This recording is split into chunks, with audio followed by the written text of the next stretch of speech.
राम चाहे लीला चाहे राम, इन दोनों के लव में दुनिया का क्या काम। इनका तो फंडा है सिंपल सा यार, गोली मारो तो पंगा, आँख मारो तो प्यार। राम चाहे लीला चाहे राम, इन दोनों के लव में दुनिया का क्या काम।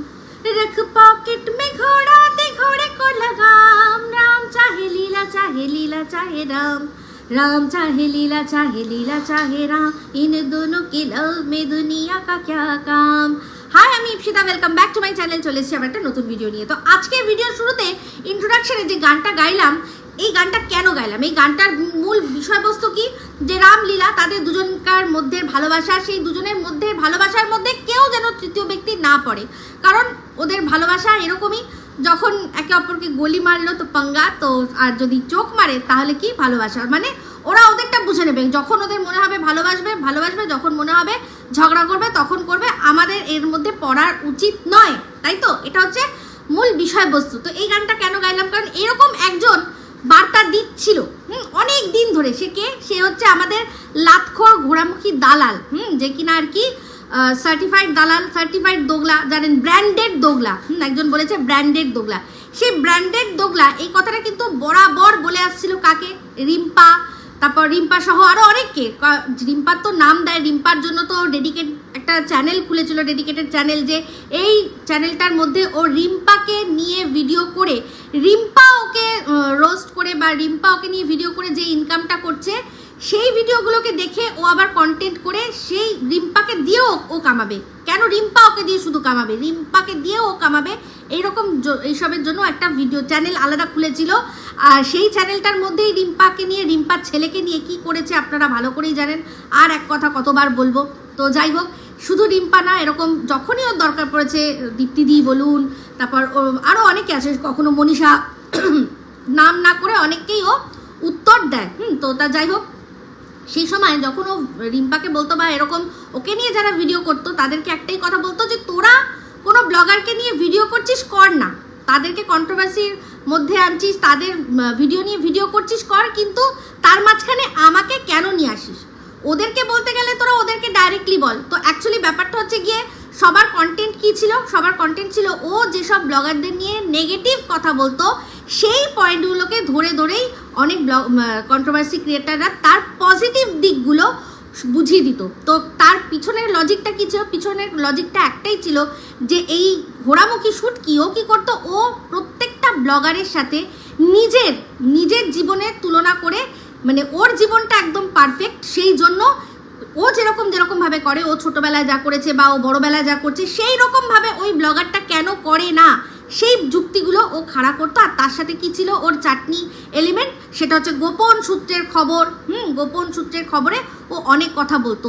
তো সেই গোপন সূত্রগুলোর কোনো বেস নেই, সেটা আজকের ডেটে দাঁড়িয়ে ও আমাদের কাছে স্বীকার করে নিয়েছে যে এগুলো বেসলেস কথাবার্তা, ওটা ফালতু কথাবার্তা। আমাকে একজন ভুলভাল তথ্য দিত, আমি তাই ভুলভাল তথ্য দিতাম, বাট এটা তো কোনো কথা হলো না। যে তথ্য দিয়েছে তারও কিন্তু ও মানে প্রমাণ দেয়নি যে সেই ব্যক্তি ওকে কোনো তথ্য দিয়েছে, জাস্ট একটা নাম একবার বলেছিল। তো যাই হোক, সেটা অন্য বিষয়, তাই সে নিয়ে আসছি না। এখন হচ্ছে গিয়ে, এখন ও নিজে ঘোষণা করছে কি, যে যখনই সন্দীপকে নিয়ে ভিডিও করতে হবে ও মাঝখানে সীমাকে রাখবে।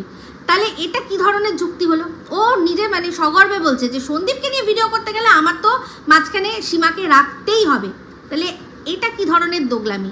এ তো ব্র্যান্ডেড দোগলামির থেকেও আরও ওপরে চলে গেল, যে কিনা প্রত্যেক সময় বলছে যে ওদেরকে নিয়ে ভিডিও করতে গেলে তোরা ওদেরকে বল, মাঝখানে আমাকে কেন টানছিস, আমার প্রসঙ্গ কেন টানছিস, আমি কি বলছি সেটা কেন বলছিস, তোরা ওর ভিডিও দেখে যা বলার বল। সেক্ষেত্রে আজকেও দাঁড়িয়ে মানে ঘোষণা করে দিচ্ছে যে সীমাকে ও টানবেই। তার কারণ হচ্ছে সীমার চ্যানেল অনেক বড়। তো সেই যদি যুক্তি হয়, তো ওকে নিয়ে যারা এতদিন ধরে ভিডিও করেছে তাদের প্রত্যেকের চ্যানেল থেকে তো ওর চ্যানেল বড় ছিল, তাহলে ওর কিসের এত জ্বালা ছিল, তাই না?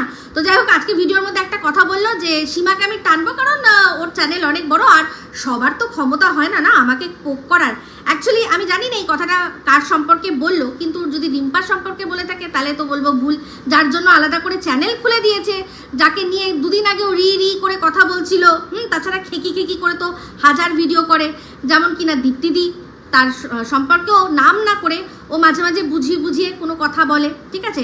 আর আমার সম্পর্কে তো দুদিন আগে ও যুদ্ধ ঘোষণা করেছিল যে এইবার তোকে ছাড়বো না, এইবার তোকে ছাড়বো না, কারণ তার তখন কন্টেন্টের অভাব হয়েছিল, সেই জন্য দেখেছিল যে আমার চ্যানেলে ভিউজ ভালো হচ্ছে, সেই জন্য আমাকে ধরেছিল, বলেছিল যে ব্যাস তোকে তো আমি ছাড়বো না। কিন্তু যেই মুহূর্তে দেখেছে যে ওর ভিডিওগুলো আমি আমার সেকেন্ড চ্যানেলে দিচ্ছি, তখনই আর তার সাথে সাথে আমার সাথে যুক্তিতেও পেরে উঠছে না, আমার কথাগুলো ওর একেবারে জয়েন্টে গিয়ে লাগছে, সেই জন্য পেন হচ্ছে, তো সেই জন্য ও কী করছে, আমাকে অ্যাভয়েড করছে। তার মধ্যে আরেকটা জিনিসও আছে, সেটা হচ্ছে কি লিগ্যাল একটা অ্যাসপেক্ট রয়েছে, সেটাও আপনারা জানেন যে ওর আর আমার মধ্যে একটা কেস, যেটা কিনা আদালতে উঠে গেছে, তো সেক্ষেত্রেও যেই কথাগুলো বলার জন্য আমি কেস করেছি, ওর তো ওই কথাগুলো ছাড়া আমাকে বলার মতো কিচ্ছু নেই।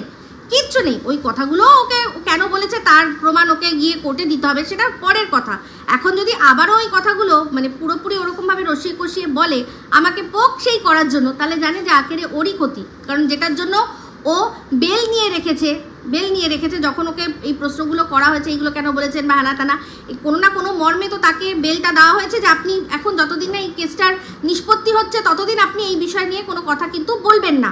আপনি নতুন করে আবার যাকে আর কি অসম্মান করেছেন, যার জন্য সে আর কি কেসটা করেছে, যে এই অসম্মানজনক কথাগুলো আমার সম্পর্কে, আমার বাচ্চা সম্পর্কে কেন বলা হয়েছে, তার যতক্ষণ ওটা নিষ্পত্তি হচ্ছে আপনি নতুন করেই কথাগুলো কিন্তু বলবেন না, সেই মর্মেই কিন্তু ও বেলটা নিয়েছে। তো ভালো করেই জানে আমাকে ওই নিয়ে বলা ছাড়া আর কিচ্ছু ওর কাছে কোনো এলিমেন্টই নেই যেটা নিয়ে আমাকে নিয়ে কথা বলবে, কারণ আমি না ওর মতো কোনো অযৌক্তিক কথা বলতে থাকি, আর নাই ওরই মতো মানে আউট অফ কন্ট্রোল হয়ে গিয়ে ভুলভাল কথা, ভুলভাল স্টেটমেন্ট বা গালিগালাজ কোনো একটাও কিছু করতে পারে না। সেই জন্য আমার কাছ থেকে কী করতে হবে না, সরে দূরে যে আমি তো আমাকে কেউ পোক করতেই পারে না। কদিন আগেই কিন্তু আমার সম্পর্কে ঢেপসিতা বলে ও আমার সম্পর্কে যুদ্ধ ঘোষণা করেছিল, তো বুঝতে পেরেছেন, সেই যুদ্ধ থেকে পিঠ দেখিয়ে পালিয়েছে কে, এই ঘোড়ামুখী দালাল। তো যাই হোক, শুধুমাত্র পিঠ দেখিয়ে পালিয়েছে বলে না, এখন ও কি করছে, মাঝে মাঝেই আমাকে টানছে, আমার প্রসঙ্গ টানছে, কিভাবে, এবার আমার মেয়েকে নিয়ে পড়েছে, কারণ জানে ছেলেকে নিয়ে বলে ওকে এখন সেটা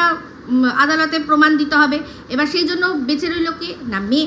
এবার চলো মেয়েকে নিয়ে বলি, তো সীমাকে নিয়ে বলতে গিয়ে ও আমাকে টানলো। তো যাই হোক, এটুকু বলতে পারি যে এই যে পোক করার কথাটা বললো না, যে আর সবার তো ক্ষমতা নেই আমাকে পোক করার, এটা কিন্তু আমার ক্ষেত্রে প্রযোজ্য নয়, আমার ক্ষেত্রে একেবারেই প্রযোজ্য নয়। ও আমার কথায় যে সবচেয়ে বেশি গায়ে গিয়ে লাগে সেটার প্রমাণ ওই দিয়েছে, আর তার সাথে সাথে সেটা কে দিয়ে আমাদের দেখিয়ে দিয়েছে, ওরই এই যে চম্পা দাদা, যাকে কদিন আগে চম্পা কলি থেকে শুরু করে হাফ লেডিস থেকে শুরু করে কুলাঙ্গার সমস্ত কিছু ও বলতো, সেই আমাদের দেখিয়ে দিয়েছে যে একটা সময় ওকে সুপারি দিয়েছিল আমার নামে, যে সীতা আমাকে ডিগ্রিধারী অশিক্ষিত বলছে, তাড়াতাড়ি কিছু করো, বুঝতে পেরেছেন? তো আমার কথা খুব কষ্ট হয়, কারণ আমি ওকে একেবারে ওর অকাতটা দেখিয়ে দিই। তো যাই হোক, এইবার প্রসঙ্গটা কি আসলো, হঠাৎ করে আমার প্রসঙ্গ কেন আনলো, কারণ সীমাকে কিছু কথা বলতে গিয়ে ওর হঠাৎ করে আমার প্রসঙ্গ আনলো, তো সেটা নিয়ে পরে বলছি। আগে বলি, ও সীমাকে বলছে, সীমার একটা ভিডিওর অংশ শোনালো যেখানে কিনা সীমা বলেছে যে তুই মাম্পির কথা, যে তুই কীরকমভাবে আসিস সেরকমভাবে আসবি না, প্যান্টের চেন কি জিপ ও লাগাচ্ছিল সেটা নিয়ে ও বলেছে যে সীমা তো নিজেই নিজের মেয়ের সম্পর্কে এই ধরনের কথা বলছে, ও নিজেই নিজের মেয়ের সম্পর্কে বলছে, যে ওর মেয়ের যে পাবলিক অ্যাপিয়ারেন্স বা ওর মেয়ের যে ক্যামেরা অ্যাপিয়ারেন্স, সেখানে কিছু কিছু জায়গায় সীমার নিজেরই আপত্তি রয়েছে। তাহলে আমরা যদি বলি তাহলে আপত্তি করার সীমা কেন আর কি আপত্তি করবে, এটা হচ্ছে ওর বক্তব্য, ওর লজিক। তাহলে সেই লজিকে তো ওর বরকে ভেড়া, ওর বরের পয়সায় যে জল গরম হয় না, ওর বর যে একটা অক্ষম, তারপর ওর বরের কোনো মুরদ নেই, যখন কি যেন বলে কোভিড হয়েছিল তখন ওর বর হাত তুলে দিয়েছিল, স্যালেন্ডার করে দিয়েছিল, খাওয়াতে পারিনি, ওকে শ্বশুর ভাতারি করে দিয়েছিল, মানে শ্বশুরকে দিয়ে ভাত খাইয়েছিল, শ্বশুর ভাতারি করে দিয়েছিল, এগুলো তো সব ওই বলেছে। তাহলে যখন আমরা দেখছি, তারপর ক্যামেরায় দেখছি কি, ক্যামেরার মধ্যে অন ক্যামেরা ওর বরকে ও চুপ করো, ওর বরকে দাবিয়ে রাখা, ওর বরকে চাকরের মতো খাটানো, নিজে আর কি ভালো ভালো জামা পরা, বাট বরকে ওই পাতলা ফিনফিনে একটা প্যান্ট, সারাক্ষণ খালি গায়ে থাকা, গামছা পরে সে চুল কাটতে যাচ্ছে সাইকেল চালিয়ে, সেগুলো দেখানো, এগুলো তো সব ওই দেখিয়ে রেখেছে। তাহলে যদি ওর বরকে আমরা এখন ভেড়া বলি, তাহলে কি দোষটা আমাদের হয়ে যাবে? হবে না নিশ্চয়ই, সমস্ত তো ওই বলেছে যে একটা পুরুষ মানুষ যে বিয়ে করেছে তার ইনকামে সংসারে জল গরম হয় না, তাহলে সে প্রথম থেকেই ঠিক করে রেখেছিল যে তার বাবা আর কি আরেকটা ভাতার হবে, ওকে ও মানে এমনি ভাতারই থাকবে আর শ্বশুর ভাতারিও থাকবে, বাবার কথা চিন্তা করে বাবা খাওয়াবে ভেবেই সে বিয়ে করেছিল। এরকম পুরুষ মানুষ হয় দুনিয়ায়, যে কিনা নিজের কোনো মুরদ নেই, বাবার পয়সার দিকে চেয়ে সে চলে গেছে নাচতে নাচতে বিয়ে করতে বাবার কথায়, হয়? তাহলে তাকে যদি ভেড়া বলে মানুষ, তো ভুল তো কিছু করবে না, তার সুযোগ তো ওই করে দিয়েছে। ওর শ্বশুরবাড়ির মধ্যে যে মানে ভেতরকার যে কেচ্ছা, ওর ভেতরকার যে অশান্তি ঝগড়া, সেগুলো কে জানতো? ওই নিজে বলেছে যে আমার শ্বশুরবাড়িতে যা ফ্যামিলিতে যা কেচ্ছা আছে আমি জিপ লক করে রাখি, আমি সেগুলো বেচি না, আমি যদি সেগুলো বেচি না তাহলে আমার অনেক ভিউজ হবে। তো এখন বলবো না, যখন দেখবো আর কিছু নেই তখন সেই পারিবারিক কেচ্ছা আমি বেচতে বসবো। তাহলে চিন্তা করে দেখুন, তার মানে ওর যে পরিবারে কেচ্ছা আছে, যে কথাগুলো এবার ধরুন আমরা বললাম, তাহলে আমাদের কি দোষ হবে না? দোষটা ওর, তাই না? এই লজিকে তো ওরই দোষ, তাই তো? এই হচ্ছে ওর দোগলামি, যে কিনা নিজেই ননদের কাছে মানে পুরো সবার সামনে, সবাই ছিল সবার সামনে, ও চর খেয়ে তারপর লাইভ খুলে কাঁদতে বসে সবাইকে বলেছে যে আমি যে কীরকম অবস্থায় থাকি তোমরা জানো না আমি কী রকমভাবে সংসার করি, কি অ্যাডজাস্ট করে আমি সংসার করি, আমার সাথে কি অত্যাচার হয়, এই সমস্তগুলো সব তো মানে ওর সাথে যে ডোমেস্টিক ভায়োলেন্স হয় সেটা তো ওই বলেছে। তাহলে যদি আমরা এটা বলি যে তুই নিজে ডোমেস্টিক ভায়োলেন্স স্বীকার করে সেটাকে মানিয়ে গুছিয়ে তুই থাকছিস, আর অন্যদেরকে ভিডিওর মাধ্যমে বলছিস কেন সহ্য করছিস, কেন মানে বর অত্যাচার করছে, বর কিছু করছে না, বর ধর্মের সার হয়ে রয়েছে, কেন তুই মানছিস, ছেড়ে বেরিয়ে আয়, বাগাবাত কর, তাহলে নিজে করবে অ্যাডজাস্টমেন্ট, আর এখানে সব ব্লগারদের বলবে যে তোরা বাগাবাত কর, তোরা নিজের পছন্দের পুরুষের হাত ধরে বেরিয়ে যা, তাই না?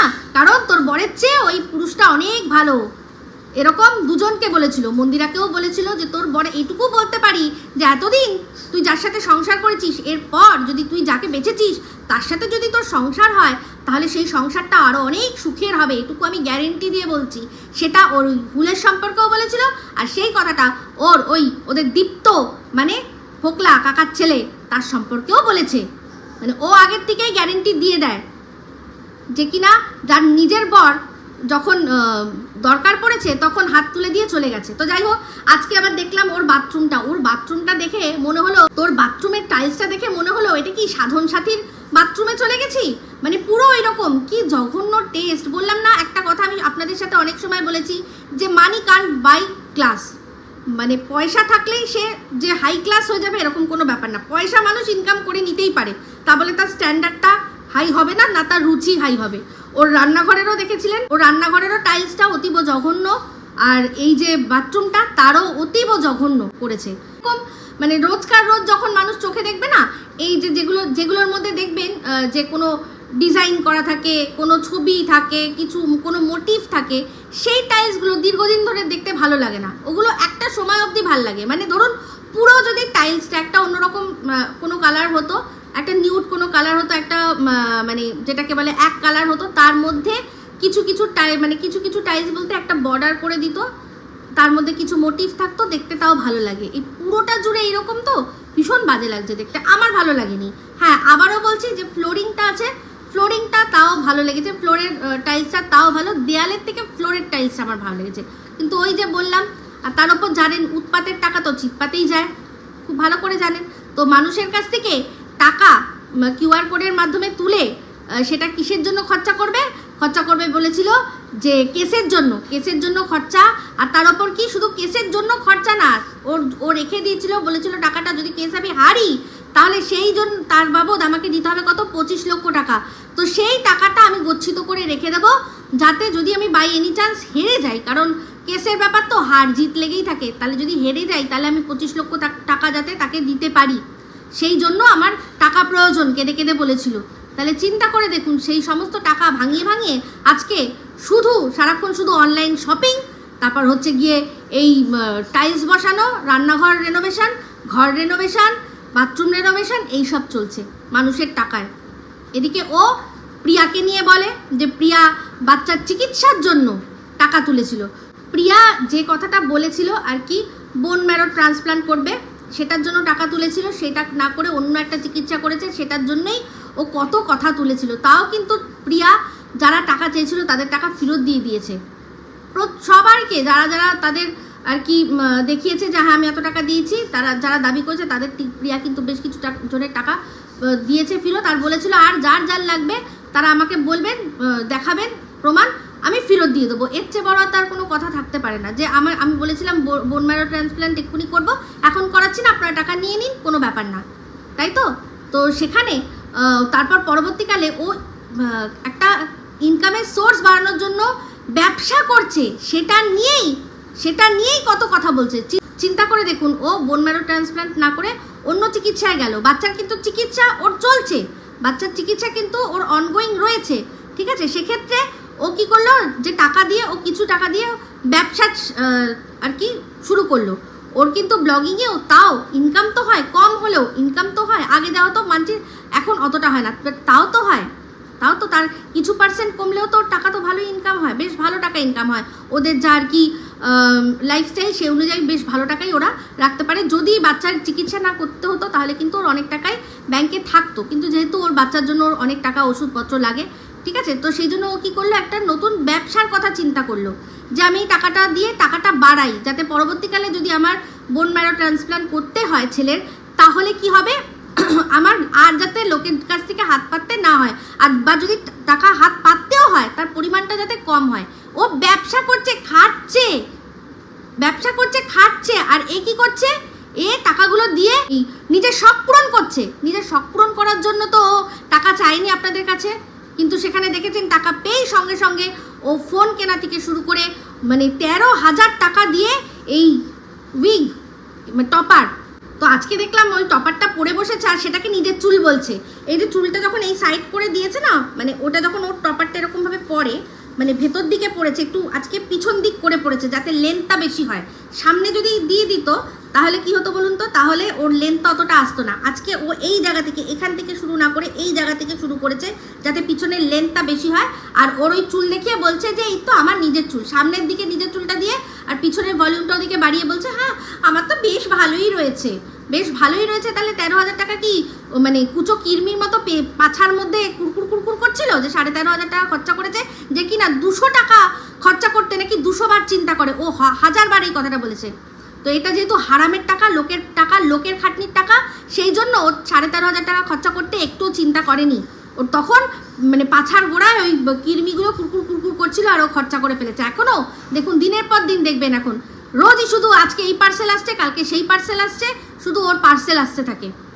তো যাই হোক, আজকে দেখলাম যে যেই মপটা দিয়ে বাইরে মুছছে, সেই মপটা দিয়েই ও ঠাকুর ঘরও মুছছে। মনে আছে আপনাদের, কি মনে পড়ে?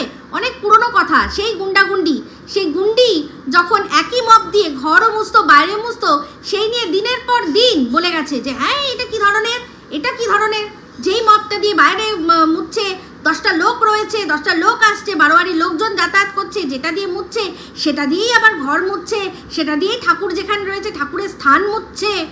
এই কথাগুলো কিন্তু ওরই ছিল।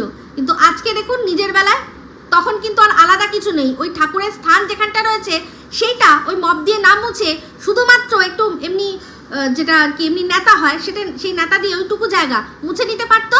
কিন্তু না, ওর অন্যকে বলার সময় খুব ভালো লাগে, বাট নিজে করতে ভালো লাগে না। তো যাই হোক, চলে আসি, আমার মেয়ের প্রসঙ্গ যখন তুলেছে তখন তো কথা বলতেই হবে। তো সীমাকে বলছে যে তুই অন্যকে নিয়ে অনেক কথা বলিস, এই যে ঢেপির মেয়ে যে কাটা পোশাক পরেছে সেটা নিয়ে তো কিছু বলিস না। তো আমার মেয়ে একটা অবিবাহিত মেয়ে যে কিনা মাস্টার্স পড়ছে। তো আমার মেয়ের শুধু ওই কাটা ঝাঁটা জামা পরে ঘুরে বেড়ায় না, আমার মেয়ে কিন্তু তার সাথে ওর অনেক অ্যাচিভমেন্ট রয়েছে। যদি বলতে হয় তাহলে কিন্তু সেগুলোও বলতে হবে, ঠিক আছে। যে সে তার জন্মদিনে তাও কি পরেছে, একটা শর্ট লেন্থ একটা জামা পরেছে, তার সাথে যে জুতোটা পরেছে সেটাই প্রায় হাঁটুকে কাভার করে দিয়েছে, হাঁটুর থেকেও আরেকটুখানি ওপরে অবধি কাভার করে দিয়েছে। তোর মতো একটা আদ্দামড়ি বুড়ি শুটকি, যে কিনা মানে লোটে শুটকি, যে তুই ওই ইমি এরকম করে আর এখান থেকে কোমর তুলে দেখিয়ে তুই যখন নাচতে পারিস, ও তো একটা মেয়ে, অবিবাহিত মেয়ে, যার কিনা এখন সে স্টুডেন্ট লাইফ চলছে, সে তো পড়তেই পারে। তার ওপরে তো শ্বশুরকুলের চাপ নেই, তার শুধু এখন মাতৃকুল পিতৃকুলই রয়েছে। তোর তো কুলে 3 কুলের চাপ রয়েছিল, তার সত্ত্বেও তো তুই কোমর তুলে পাছা দেখিয়ে দিয়েছিলি যে দেখো তো কোথায় আমার ট্যাটু আছে। তোর লজ্জা করে না? এমন নাচ নেচেছিলি যে ননদ চড় মেরে দিয়েছিল তোকে, এমন তোর নাচের মধ্যে মানে কি বলবো গ্রেস ছিল যে ননদ বাধ্য হয়ে চড় মেরে দিয়েছিল, তুই আবার কি কথা বলিস রে? এমন নাচ নেচেছিলি কি জানো, হাই চাকা চাকা চাকা চাকা চাকা তু, হাই চাকা চাকা চাকা চাকা চাকা তু, এমন নেচেছিলি প্রত্যেকটা মানুষ এসে লিখেছিল ওখানে যে তুই কোন এরিয়া থেকে আর কোন বংশ থেকে বিলং করিস। প্রত্যেকটা তোর শর্ট ভিডিওতে যাবি যেখানে তুই এরকম করে মানুষ ডাকিস, চোখের ইশারা এরকম করে যেরকম মানুষ ডাকিস, ঠোঁটটা এরকম দেখিয়ে যে বড় বড় ঠোঁট আছে, আসো বেশ ভালো মজা হবে, অনেক বড় ঠোঁট আছে। তো সেই যে এই যে এরকম করে দেখিয়ে যে মানুষকে ডাকিস এরকম করে একটা আবেদন করিস, ওটা ডাকা তো নয়, আবেদন করা, ফোনের ভেতর থেকে আর মানুষ কি করে আসবে, এই যে আবেদন এরকম করে করিস, দেখিস তো প্রত্যেকটা মানুষ গিয়ে লেখে ওখানে যে তুমি কোন জায়গা থেকে বিলং করো, তোমার এই সব মানে এই হারকাত দেখে বোঝা যায়। তোর বোনগুলো তোর দুই বোন দুজনেই তো হট প্যান্ট পরে ঘুরে বেড়ায়। একটা যার বিয়ে হয়েছে তার নয় একটা অ্যাচিভমেন্ট হয়েছে, কি সে কি করেছে, একটা ভালো দেখে ছেলে, বাপের একটাই ছেলে, বাপ নেই, শুধু মা আছে ছেলে আছে, পটিয়ে নিয়েছে, বড় লজ দেখে বাড়ি দেখে পটিয়ে নিয়েছে, দিয়ে সেখানের মালকিন হয়ে বসেছে। এটাই হচ্ছে তোর মেজো বোনের অ্যাচিভমেন্ট। অনেকের সাথে প্রেম করেছে, সব শোনা কথা শুনেছি, তুই যেরকম শুনে শুনে বলিস আমিও সেরকম শুনেছি। তোর এই মেজো বোন 1000 টাকা নাকি চড়াতো শুনেছি, তারপর একটাকে দেখেছে যে এটা একদম ঠিক আছে, এটাকে ধরলে আমার লাইফ একেবারে ঝিঙ্গালালা বলে তার সাথে এখন সংসার করছে, ঠিক আছে সংসার করছে, বাচ্চা নিয়ে সংসার করছে। বাট তোর ছোটো বোন এই হোটেল সেই হোটেল কি করতে বেরোয় রে, কি কেন বেরোয়, কেন যায়, তুই নিজেই বলেছিস। আর তার উপর সে ছবি দিয়ে দেখাচ্ছে, তার মানে এমন এমন জায়গার ছবি দেখাচ্ছে সেটা তোদের বাড়ি নয় বোঝাই যাচ্ছে। তাহলে সেও তো বিভিন্ন রকমের ড্রেস পরে, সেগুলো তোর চোখে পড়ে না, তোর মনে হয় না যে পরকে বলার আগে আমি ঘরকে বলি? তোর বোনের ছবি দেখিস তো, হুক্কা বারে এরকমভাবে হুক্কা নিয়ে তেরা প্যার প্যার প্যার হুক্কা বার, কি অ্যাচিভমেন্ট আছে ওর লাইফে, কি আছে? আমার মেয়ের যেমন কাটাঝাটা ড্রেস পর দেখছিস তেমনি দেখ, তুই শুনেছিলিস না, তুই বলেছিস যে তুই শুনেছিস যে আমার মেয়ে নাকি কোথায় পেপার প্রেজেন্ট করেছে, দেখ আজকে তোকে দেখিয়ে দিচ্ছি। রামকৃষ্ণ মিশন নরেন্দ্রপুর, নাম শুনেছিস? তোর ওই যে সে বাড়ি যে ননদ আসছে না তাকে জিজ্ঞাসা করিস, সে বলে দেবে যে রামকৃষ্ণ মিশন নরেন্দ্রপুর তাদের সে পড়াশোনার দিক দিয়ে তারা কোন জায়গায় দাঁড়িয়ে আছে, সেখানে গিয়ে পেপার প্রেজেন্ট করেছে। ওমেন্স খ্রিস্টান কলেজ, নাম শুনেছিস? নাকি আমার মেয়ে পেপার প্রেজেন্ট করেছে, বুঝতে পেরেছিস? যখন আশুতোষে পড়তো নিজের ডিপার্টমেন্টকে সেখানে কুইজে রানার আপ করেছে, নিজে রিপ্রেজেন্ট করেছে, বুঝতে পেরেছিস? একটা মেয়ে সে নিজের দমে গভর্নমেন্ট কলেজে কোনো কারুর সিফারিশ ছাড়া চান্স পেয়েছে, তাও কি জেনারেল সিইউইটি পরীক্ষা দিয়ে এমন র্যাঙ্ক করেছে যে মানে যে কটা জায়গায় অ্যাপ্লাই করেছিল সব কটা জায়গায় ও চান্স পেয়েছে। নাম শুনেছিস? বেনারস হিন্দু ইউনিভার্সিটি, নাম শুনেছিস? সেখানেও পড়ার চান্স পেয়েছিল, কিন্তু ওর প্রথম থেকে ইচ্ছা ছিল যেহেতু হায়দ্রাবাদে যাবে, হায়দ্রাবাদ ইউনিভার্সিটি যেটা সোশিওলজিতে আমাদের ইন্ডিয়ার মধ্যে বেস্ট, সেই জন্য ও আগের থেকে ঠিক করেছিল। পন্ডিচেরি, সেখানেও চান্স পেয়েছিল, পন্ডিচেরি ইউনিভার্সিটিতে আরও কম র্যাঙ্কে চান্স পেয়েছিল, এখানেও 14 নম্বরে চান্স পেয়েছে, তাও কি নিজের পরীক্ষার বলে, কারণ সিফারিশে নয়, একটা গভর্নমেন্ট ইউনিভার্সিটি, ভাবতে পারিস? ভাবতে পারবি না। এখানেও এবারও ওদের কলেজে যে ফেস্ট হয়েছিল, যেটা অ্যানুয়াল ফেস্ট, সেখানেও ওর ডিপার্টমেন্টে ও যে কুইজ কন্টেস্ট হয়েছে সেখানে 3rd নম্বরে এসছে, ভাবতে পারিস? তো এই হচ্ছে আমার মেয়ের অ্যাচিভমেন্ট। যদি বলতে হয় তাহলে এগুলোও বলবি, শুধু তাই নয় একটা এক্সট্রা ল্যাঙ্গুয়েজ জানে। এই রামকৃষ্ণ মিশন থেকে ও পড়েছে হচ্ছে গিয়ে স্প্যানিশে পাস করেছে, অ্যাচিভমেন্ট রয়েছে, পড়াশোনা নিয়ে থাকে। আমার মেয়ে শুধুমাত্র যদি এই কাটাঝাটা ড্রেস পরে জায়গায় জায়গায় ঘুরে বেড়াতো তাহলে বলতে পারতিস, সেখানে শুধু কাটাঝাটা ড্রেস পরে ঘোরে না, তার সাথে সাথে কিন্তু জীবনে নিজের লক্ষ্যে এগিয়ে যাচ্ছে। তো যদি বলতে হয় সব দিকে বলতে হবে, বুঝতে পেরেছিস? গবেট কোথাকার, তোর নিজের কি অ্যাচিভমেন্ট রয়েছে? পড়েছিস তো গিয়ে ডিস্টেন্স থেকে, যে কোনো কলেজে চান্স না পেয়ে হয়, যারা কিনা বয়স হয়ে গেছে তারা এমনি কলেজে না ভর্তি হয়ে তারা ডিস্টেন্সে পড়লো, বা বিভিন্ন অনেক রকমের কারণ আছে, দেরি করে ভর্তি হলো তাই ওপেন ইউনিভার্সিটিতে ভর্তি হলো, আলাদা ব্যাপার। বাট তোর কি ছিল? তুই চান্স পাসনি, সেই জন্য ডিস্টেন্সে ভর্তি হয়েছিস, যা নাম্বার পেয়েছিস তা তো টুকে পেয়েছিস, সেখানে মেরিটের দমে কোনো ভালো গভর্নমেন্ট কলেজে তোকে নেয়নি, সেই জন্যই কী করেছিস, ডিস্টেন্স থেকে পাস করছিস। তোর আবার বড় বড় কথা বলিস, লজ্জা করে না? তো শোন, আমার সাথে পারবি না যখন, আমার মেয়েকে নিয়ে লাগবি ভালো কথা, কিন্তু যখন লাগবি যুক্তি দিয়ে লাগবি, বুঝতে পেরেছিস? ভিডিওটা আমি শেষ করে দেবো, তার আগে কিছু কথা বলতে চাই। যে এই যে প্রসঙ্গে ও আমার মেয়ের কথা নিয়ে আসলো, সেটা কি না, সীমা ওই কুলাঙ্গারের ছেলের একটা ভিডিওর ফুটেজ দেখিয়েছে, সেখানে বলেছে যে ছেলেটাকে জামা কাপড় পরা আর দরকার পড়লে একটা অন্তর্বাস পরা, সে কথাটা বলেছে। সেটা দিয়ে ও আমার মেয়ের প্রসঙ্গ টেনে আনলো যে আমার মেয়েও তো কাটাঝাটার জামা কাপড় পরছে, সেটা নিয়ে ও কেন বলে না? কোথায় আমার মেয়ের প্রসঙ্গ আর কোথায় এই ছেলেটার প্রসঙ্গ? আর যাকে নিয়ে আজকে তুই সীমাকে নিয়ে বলতে বসেছিলি, সেই বাচ্চাটারই যখন মৃত্যু কামনা করেছিলি, সেটা কি ভুলে গেছিস? সেই যে বাচ্চাটার তুই মৃত্যু কামনা করেছিলি, তারপর এই বাচ্চাটাকে নিয়ে তুই কি নোংরা কথা অলরেডি বলে রেখেছিস, তুই কি ভুলে গেছিস? যার জন্য কি না এই কুলাঙ্গার ভিডিও বানিয়েছিল। তো সেই বাচ্চাটার যে জিনিসটা দৃষ্টিকটু, সেই দৃষ্টিকটুর কথাটা বলেছে, কারণ সত্যিই দৃষ্টিকটু বিষয়টা, একেবারেই দৃষ্টিকটু। যেভাবে যেই চোখ মুখের মানে অভিব্যক্তি দিয়ে ভিডিও করছে, মায়ের সাথে রিলস করছে, এটা দেখে মোটেই শোভনীয় লাগছে না, কিন্তু ওরা এখন করছে এটা বিষয়টা ট্রেন্ডিং বলে, মা ছেলের কন্টেন্ট রিলস, যেখানে মা ছেলে অ্যাজ আ সেই মানে কি বলবো, মানে জঘন্য রকমভাবে একটা মা ছেলের মতো লাগে না, এরকম ছাড়া বাদ বাকি সব কিছুই লাগতে পারে, এরকম কন্টেন্ট প্রচুর মানুষ করছে, আর সেটা মানুষ দেখছে, কারণ মানুষের রুচিটা এখন ওই বিকৃতির জায়গায় পৌঁছে গেছে। সেখানে মা ছেলেকে পিছন থেকে এসে জড়িয়ে ধরছে, ছেলে মাকে পিছন থেকে এসে জড়িয়ে ধরছে, সেই ধরনের কন্টেন্ট লোককে দেখাচ্ছে আর লোকে খাচ্ছে, সেটা আমাদের সমাজের লজ্জা। তো সেটা নিয়ে সীমা বলেছে, তার জন্য তুই কি করলি, আমার মেয়ের প্রসঙ্গ তুললি। তুই নিজের যেটাকে বাচ্চা বলিস না, সেটাকে আগে ঠিক কর, ওটাকে সভ্য ভদ্র কর। সারাক্ষণ তোকে তো কামড়ায়, আসলে কামড়াবে না কেন? দেখলাম বালিশের সাথে বলছে বালিশটাকে নাকি বউ বানিয়েছে।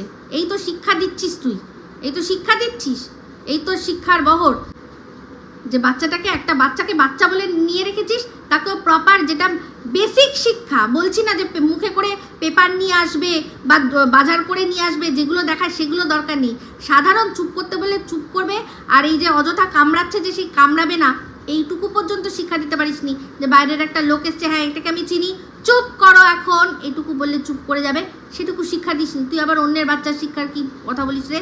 চল হাট এখান থেকে। তো যাই হোক বন্ধুরা, এই ভিডিওটা এই অবধি রাখছি, যদি ভালো লাগে তাহলে অবশ্যই লাইক শেয়ার কমেন্ট করতে ভুলবেন না। যারা চ্যানেলটা সাবস্ক্রাইব করেননি তারা সাবস্ক্রাইব করে নেবেন। সবাই ভালো থাকবেন, সুস্থ থাকবেন, আবার আছে খুব শীঘ্রই নতুন ভিডিও নিয়ে। টাটা।